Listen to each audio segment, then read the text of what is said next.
back to IGN Live at E3 2016. I'm Ryan McCaffrey with IGN, joined by Microsoft marketing guru extraordinaire, Aaron. I can't remember your actual title. I'm Aaron Greenberg. Aaron Greenberg. I get to work in video games. I'm very lucky. We've, of course, talked to you on IGN Unfiltered, my monthly interview show. And then we have a couple of fine gentlemen from Capcom Vancouver, from the Dead Rising 4 team. Joe Nichols, studio director. Nice to meet you, sir. Thank you very much. And Bryce Cochran, the executive producer on the game. Guys, thanks for coming. Thank you. Thank you for having us. So let's not waste any time. Although, Aaron, you want to show this real quick before we dive into the Dead Rising? We got a custom controller Well, first, here, I'm just excited to be here. We've been secretly working with these guys on a very exciting project, bringing in a game that we know is a fan favorite back. Yes. I think people got a good look at that, so I'm excited to share that. But yes, it's always fun to show. New toys. We announced 2 new consoles today. We announced a new program called the Xbox Design Lab, where you can actually design your own Xbox One wireless controller. Yeah, and we've actually calculated that there's 8 million different options. So the power's in your hands, and you basically design it, you order it, and we ship it right to your house. All right, Joe, let's talk Dead Rising 4. We all kind of guessed that maybe you guys were doing this because you've been quiet since fall of 2013. Right. So here it is, of course, Dead Rising 4. What were the big takeaways at the studio from Dead Rising 3? You guys, I mean, it's not easy to make a launch title, right? It's not easy to make any video game, especially a AAA video game, but a launch title just makes it 10 times harder, right? Right. The runway's a lot shorter. Yeah. Right. So what did you guys take away from Dead Rising 3, good and bad, that you're now applying to the development of Dead Rising 4? So we really wanted to focus on making sure that we could give fans more of what they were asking for, and they all wanted more and more and more zombies. And so we, how many more do you want? No one's ever said that's too many zombies. I know, exactly. Thousands of zombies on the screen. People love that, and they like the combos, and they really wanted to push that. So we looked at the stuff that people did with their game, and we decided to one-up it. And so what we did, we focused on bringing back a fan favorite, bringing Frank back. Everybody loves Frank. He's the original. We are the original. We want to bring that back. So this is not a remake of Dead Rising 1. Not at all. This is continuing the story that's been laid out in the first 3 games. Yes, that's why we have our hashtag Frank's back. Okay, so there is a reason for Frank to be back in Willamette, Colorado, and for the zombies to have returned. Yes. Which Dead Rising endings are we playing off with here from the previous games? We're not opening the door wide to tell everybody everything about our story right now, but we're pretty excited about it. But there is a reason for Frank to come out of hibernation. There's a reason for Frank to go back, and of course, going back to discover what's going on is never, oh, it's great, there's no problems, I'll just go back to my other thing. Yeah, nothing ends well, so that's pretty much what we focused on. Bryce, how many, let's give the Twitterverse a number they can chew on. How many zombies can we cram onto a screen at once in Dead Rising 4? The easy answer is thousands. The exact number is hard to say. It is just full of zombies. And the demo that we're going to be showing here at E3 really shows that off. It's an incredible number of zombies. And with that, the weapons that go with destroying that many zombies had to be just as big. So we're really excited about showing that to you guys here. Zombies have evolved. They've gotten smarter. The weapons are more advanced. I mean, the vehicle, it's over the top. But you should talk a little bit about that. I mean, we're excited about, so we felt the natural progression. Everybody likes to combo the weapons. Yeah. And so what we wanted to focus on is yes, we're going to combo weapons. Yes, we're going to combo vehicles. But now Frank is going to combo himself.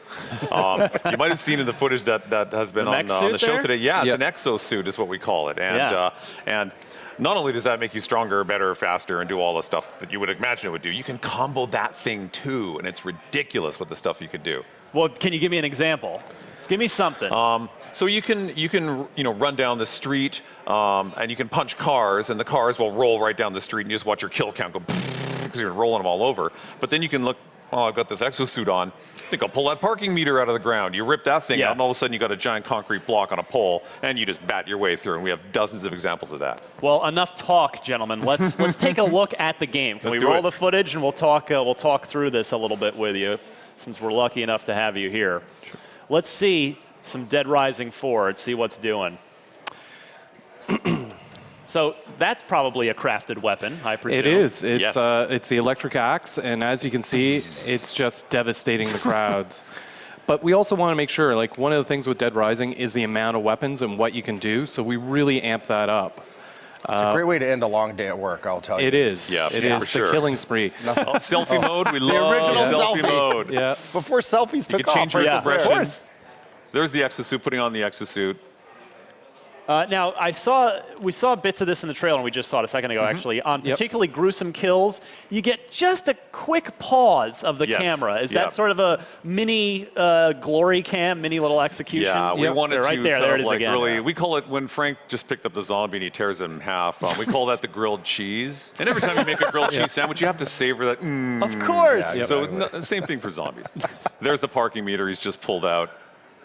Oh my goodness! All right, so we got helicopters. We got who is that hop? Was that an ally hopping out of that helicopter? No, we have enemies as well in this game. So not only are you fighting zombies and different types of zombies, that's something we should bring up as well. So we brought back the Horde, obviously, and that's the big numbers. But we really wanted to go into zombie lore a little bit more and expand our universe as well. So we now have 2 new types of zombies in our game. We have the fresh infected, newly infected people that are just crazy fast moving. Yeah. But then we also wanted to go to the next level, which is the Evo zombie. They're intelligent, they've evolved. There's something new with this virus. And again, like Joe said, we're not going to give away the whole story right now, but there's reasons for them to be there. Can we expect, much like the first game, where we love the optional or timed missions, for it's like stuff like that? We are not doing any time missions, but we do have side content all through our an entire world, and that's really something we're focusing on, going and rescuing people, but also going into situations. The big thing for us is we want this world to feel like it's completely in chaos. Yeah. You don't know who's good, who's bad, and you have to figure that out through the adventure of the game. Now, we did see the mall in your E3 footage there. So is it fair to say that Dead Rising 4 compared to Dead Rising 1 is significantly larger? Is it a full mall and then way it's more? a big mall. Like it's big mall. Big mall. Yeah. Like Mall of America Mall? A little bit, not quite Mall of America. That's got this whole area. I'm not even sure that's Well, really a mall why not? anymore. It's like a city. We wanted to focus on making sure that you had something to do every few feet kind of thing. So what we've done is it's almost on 3 different levels, because there's a whole underground part of Dead Rising that you can explore, the sewer system and all the creepy places that nobody would go unless you're in a horror show. Right. Then you've got the mall and the whole outside area, and then there's a bunch of elevated stuff too. So there's way more places to go. So it feels like huge. Aaron Greenberg, you mentioned you've been working with these guys in secret for a while. Yes. Pardon the phrasing, but was it kind of a no-brainer after Dead Rising 3? I mean, the reaction from fans when we did Dead Rising 3, you're right, it was a huge launch title. It greatly exceeded our expectations, both from fan response as well as sales. It did very well for us, and so it felt like it's always, when is the right time to bring back a loved franchise, and I love they're getting back to where Dead Rising started with the original, bringing Frank back, going back to Willamette. I think it's perfect, and so we're excited to have it. We're excited to be partnering with Capcom Vancouver to be publishing it both on Xbox One and Windows 10. So, Joe, Bryce, I mentioned earlier Dead Rising 3, a launch title that makes it so much tougher on you guys. The platform, the Xbox platform, has changed a lot in the last 3 years. You've got more, sort of computing resources to work with without sort of Kinect requirements or other things.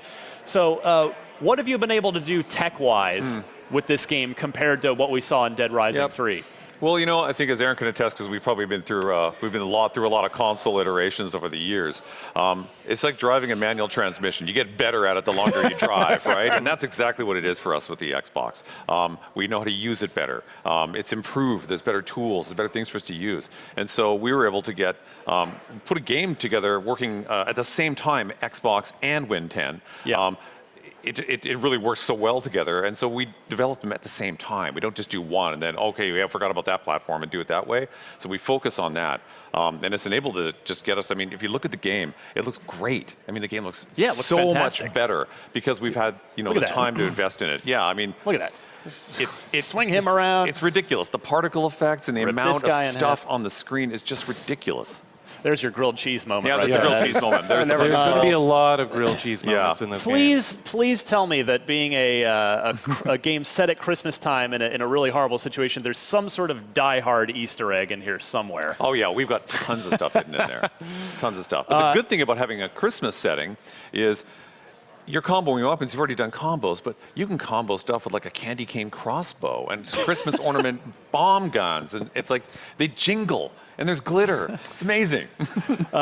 Zombified Santas, please. Yes? Yes, we have some characters in the game. Everything you've asked for, they've nodded and said Well, yes. I mean, why not? I'm going to keep going as long as they keep saying yes. Again, we're not showing that right now, but If you've been wait to till a you see what mall, happens. And I know you guys are under strict orders to not reveal a lot, but the kill 50, 60 something thousand zombies achievement, there will be a new version of that. There has to be, right? Yeah, we've been going nuts, like especially with this demo. One of the funnest things for us and working with the Xbox guys is we've been just going back and forth on our kill counts for this demo and just seeing who can rack up the most. We get people on the Surprise, floor the team making the game is beating us. Right? No, we're having a friendly competition with our partners at Xbox, and when we start playing what people are going to get their hands on the floor at E3, it's like 5,500 zombies mowed down in a minute, kind of thing. And so we just take screenshots and go, We'll put Ryan on the board, do that? see how he does. Yeah, man. Tonight's the night for my shot at it. But this holiday, we've got a new Xbox One S,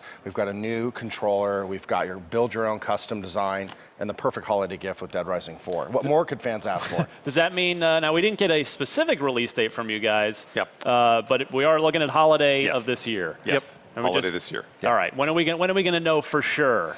We'll probably be revealing that in the weeks to come. The weeks to come. What else? So let's see. I got to know. So you're just teasing me at this point. Give me a playtester example of what's like one of the wildest things you've seen in playtest. Something that just maybe went in a direction you never intended, or what's some crazy story? I'll give you one that I did, and it happened by accident. I was driving a combo vehicle through the mall, and I was driving along, and then I parked because there was a firefight going between some warring NPCs. So like survivors will be in there and they're shooting the bad guys, and we have some jerk survivors that are just being jerks. Right. And so you can walk into a firefight you didn't start. So I'm looking around seeing what's going on, and then of course the horde comes after me. So I shot two what's called a blambo, which is like a Roman candle on a crossbow. Spiked one guy with two of them. He blew up in the air, and then he blew down into the combo vehicle that I was driving. That exploded, went through the storefront, collapsed part of the store on all the guys that I had to get by. And it's like, well, that was easy. Total fake. I didn't plan on any of this stuff. And you're just laughing. You laugh all the time. Yeah. I think for me, like one of the greatest things for us is we really want this to be immersive in a dynamic world and allowing our factions to really go after each other and not being canned. You never know what's going to happen. Are they going to win? Are they going to lose? It's all up to you to get involved in the battle and make that decision. So, guys, we've got a little extra time. If we could roll the footage again, I would love to kind of just pick it apart with you, because I have who better here. I get, pardon the phrasing again. It's not my best day. What can I say? The bits. But yeah, let's stop right here. What do you have for the electric axe? How do you make that? It's an axe and just an electrical item. We've tried to simplify our combo system, so you can combo on the fly now. That's a big new feature. So you don't need to find the workbenches. No more workbenches. No. We still do have our blueprints in the game, so you do need to find out how to make it before you can make it, but you can do that on the fly. Or you can go deep into our system as well. So I'm going to guess, I mean, there are literally hundreds of zombies on the screen just right here. Hundreds and hundreds. Just right here. All right, let's move forward, see what else we can glean from this. I like Frank being covered in blood. That's always a nice touch, because, how could you not get covered in blood? Yes. This is the Blambo that Joe was just talking And about. if you see, if you look carefully, there's a leg in there, so we've really it's up at the top of the screen. Chunks. Yeah. More chunks. Oh, God, the blood has gone up. Yeah. Man. And pretty steady fire everywhere. Yep. So rated M for mature then, I'm guessing. Expected, yep. Yeah, and rating pending. Just And something right there. When you see Frank, so part of the whole thing with Frank is he's an investigator, right? So he's taking photos. He's got to solve the mystery, right? So he does take pictures of a lot of stuff that he needs to take pictures. But we have a selfie mode, and as you wiggle the stick around, you can change your expression. So if you want to have a very, if you want to go blue steel or magnum in that shot, you can totally do that. You guys played a little Grand Theft Auto 5, didn't you? I see where this is coming from. All right, here's the exosuit in action. Yes. It looks like you've just made it there in that shot. Now, you got sandbags. There. Oh, there's a workbench. So that with the Gatling gun. It's just this is placed it's for, not a workbench for having to make anything. It was just placed there as a military outpost, and they left behind some awesome weapons for you to play with. Which zombies are? You mentioned the couple types of zombies, the newer ones and the more advanced ones. What are we looking at here? What is this the horde? That's the horde, the herd. They're the cows. Okay. We separate them into kind of like bovine. The guys with the glowing eyes, is that how we tell those apart? Yeah, well, we have that as well for... Let me see that again. I want to see that again. Roll that back. Oh, yeah. Yep. There's the grilled cheese coming out. Look at that. Oh, that's... God. Yeah. It's beautiful. And when you punch with this thing, too, when you punch the zombies, when you've got this thing on, you're punching their head off. And we have a lot of really great finishing moves. We've only shown you a couple here, but some of the finishing moves are just ridiculous. So is the collector's edition going to be a $5,000 version that comes with an actual exosuit? I mean, we've seen where collector's editions have gone these days. They've gotten out of control. There seems to be no end to them in sight. So yeah, now I'm guessing from an art direction perspective, it's really fun to set a game at Christmas time because you can do all the fun colored pretty lights, right? Yeah, 100%. That was a big inspiration for us, wanting to go back to Willamette, but really taking advantage of the holidays and really playing that up because we are a fun zombie game, and what's more fun than the holidays and killing things? And we're definitely not taking ourselves too seriously. No. Not at all. Are there ideas on your whiteboard that get struck down for just being too goofy? Like, is there a line that you guys try to walk so you're not sort of becoming a parody of yourself, of the franchises itself? That's one of the great things about this franchise, right? Is we are allowed to have fun with it. Yeah. And we will try any crazy idea as long as it's going to be fun, right? We would only knock down something if it's going to be too diehard, too intense to try to make. You said diehard. Yeah, it's happening. But we don't want to write the funny. We don't want to write funny. We want to give you all the stuff to be funny. And I think that's the magic of Dead Rising, because we give you all these tools, and you could do what you want with it. Like, you could be just a jerk, or you can play it a totally different way, and that's what makes it super fun. So do you guys do you task the team with going back and playing Dead Rising 1, 2, 3, just 3, all of them, 1? Like, is there one you kind of want to, of the 3 games, is there one in particular you want to kind of point the team to with this game to say, let's kind of look more here and build off this? For us, I think we were really looking at our roots and going back to 1. But That's the correct answer, by the way. Oh, yes. Great. Why are you kicking me? But 1, we really wanted to go back to our roots. Yeah. We were bringing Frank back. It's the 10th anniversary, and we really wanted to recapture the original magic and bring it up to the level the game systems can do now. So they're going to be some sort. Well, you mentioned I hadn't even realized it was the 10th anniversary. Are we going to be getting anything special, like a enhanced, like a free? You're going to give out Dead Rising 1 for free to people on playable on Xbox One. What are we doing? They're looking at me. Yeah, this is the Xbox guy. No, we are just here just to talk. This is just our unveiling. I know today, you guys right? didn't make that game. We're here to That was announce the game. Yeah. We're here to get you excited. Clearly, we've achieved both those things. Yeah. Now he's like, what are all the free things I get? What are the bonuses? We've been watching all this stuff on YouTube and watching you guys talk about things. Just like, I can't wait for E3, because a lot of people got it wrong. They thought it was going to be something totally different. Yeah, we want you to play the game. Yeah, we want people to get excited about the title. I guess I will ask. I mean, if I could sort of be a little more real with you for a moment than just playful, fun Dead Rising. I mean, stuff did leak out for Dead Rising 4. Is it from both the Microsoft side and from the Capcom Vancouver development side? You all worked 3 hard years on this just to get to this moment to first show it off to people. Is it demoralizing a little to have your moment sort of gone a little early on you, or do you just brush it off and you don't even worry about it? Kind of as a creator who's worked so hard for something for so long, how does that affect you when that stuff happens?